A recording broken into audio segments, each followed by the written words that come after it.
इस समय हम चंबल नदी के सन से अंतिम बांध कोटा बैराज पे खड़े हुए हैं और कोटा बैराज के बारे में आपको बता दें 20 नवंबर 1960 में इसका उद्घाटन हुआ था। इस बैराज में 19 गेट हैं और ये अंतिम छोर का चंबल नदी का अंतिम छोर का बांध है। इसमें सर्वप्रथम बांध है मध्य प्रदेश का गांधी सागर डैम है, उसके बाद लाहौल बाटा में राणा प्रताप सागर डैम है, उसके बाद जवाहर सागर डैम है, उसके बाद जाकर कोटा बैराज है। इस चंबल नदी से हमारे आसपास के क्षेत्र की जितनी भी सिंचाई की व्यवस्था है, गाँवों की सिंचाई वो चंबल बांध से इसी से होती है। और इसके अलावा जो शहर की जलापूर्ति है आसपास की गाँवों की, कुछ क्षेत्र की और गाँव की, जो सब चंबल नदी से ही होती है। और इसमें सबसे ज़्यादा पानी की आवक मध्य प्रदेश की बारिश से होता है, ना कि कोटा की बारिश से। कैचमेंट में होने की बारिश पे जब यहाँ पे कैचमेंट में बारिश होती है तो ये मान लीजिए एक दो ही गेट खुलते हैं, लेकिन मध्य प्रदेश के बांध जब भर जाते हैं, गांधी सागर का जब गेट खुलते हैं तो यहाँ पे स्थिति गांधी सागर में तो कम और यहाँ पे ज़्यादा भयानक हो जाती है, क्योंकि वहाँ से पानी की आवक अधिक होने के कारण कोटा बैराज को गेट अपने ज़्यादा खोलने पड़ते हैं।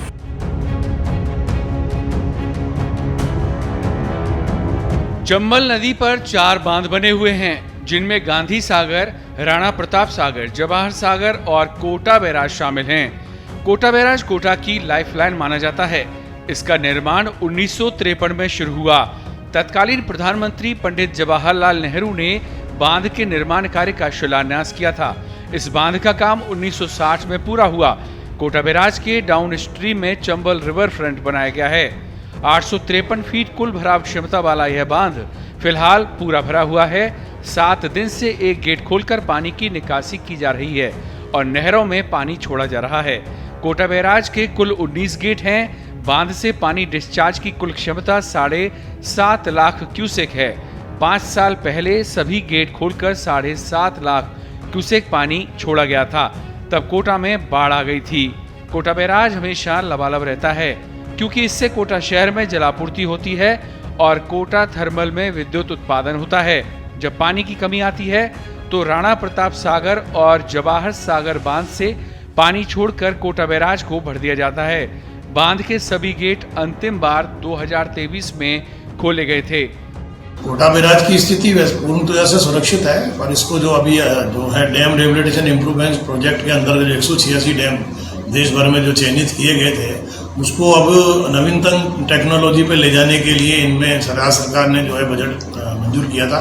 कोटा बैराज, जवाहर सागर, रावल बाटा तीनों के लिए 186 करोड़ रुपए मंजूर हुए थे, जिसकी निविदाएं भी आमंत्रित हुई थी, जिसमें पूर्णतः इन गेटों का रिनोवेशन, गेट का चेंज करना, रबर सील, वायर रॉक और ऑटोमेटिक इसका जो है संचालन करने का समस्त जो है लेटेस्ट टेक्नोलॉजी भी लाने का था। लेकिन ये निविदाएं जो है अभी जिसमें कोई भी संवेदक नहीं आया था, इसको अभी पुनः संवेदकों से और केंद्रीय जल आयोग के एक्सपर्ट से जो है राय लेते हुए कि भाई इसमें किस तरह के प्रावधान में परिवर्तन किया जाए जिससे कि संवेदकों की भागीदारी बढ़े।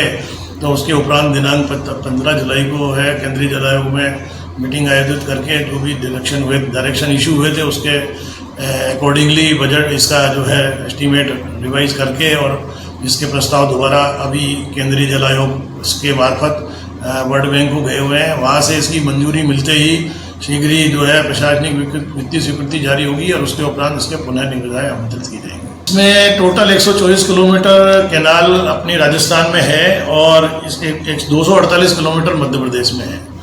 इसमें लगभग 75% भागीदारी जो है मध्य प्रदेश की है, 24% इसकी 24 से 25% इसकी राजस्थान की है।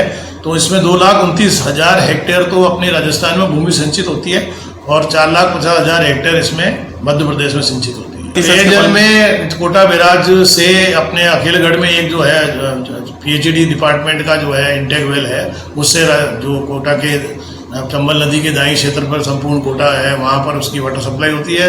और बाएं छोर पे एक सकतपुरा में है कोटा बैराज के पास, जिससे कोटा शहर के जो दाईं तरफ नदी के बैंक पे जो कोडाड़ी और इस क्षेत्र का जो बसा हुआ है पूरा नया, उसमें जब सप्लाई होती है। और एक वहीं से जो है बूंदी शहर को भी पेयजल की सप्लाई होती है।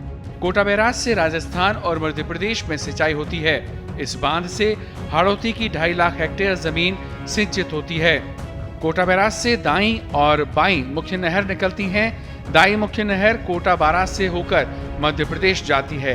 दाईं मुख्य नहर की जल प्रवाह क्षमता 6000 क्यूसेक है, इससे कोटा और बारां जिले के खेत सिंचित होते हैं। इसके बाद मध्य प्रदेश में जाती है। वहीं बाएं मुख्य नहर की जल प्रवाह क्षमता 1500 क्यूसेक है। इससे कोटा और बूंदी जिले के खेत सिंचित होते हैं। कोटा थर्मल में विद्युत उत्पादन भी कोटा बैराज के पानी से ही होता है। बैराज से पेयजल के साथ उद्योगों को भी पानी दिया जाता है। अब तक यहां 800 mm से अधिक बारिश हो चुकी है। कोटा से अंकित के साथ रणजीत सिंह सोलंकी की स्पेशल रिपोर्ट।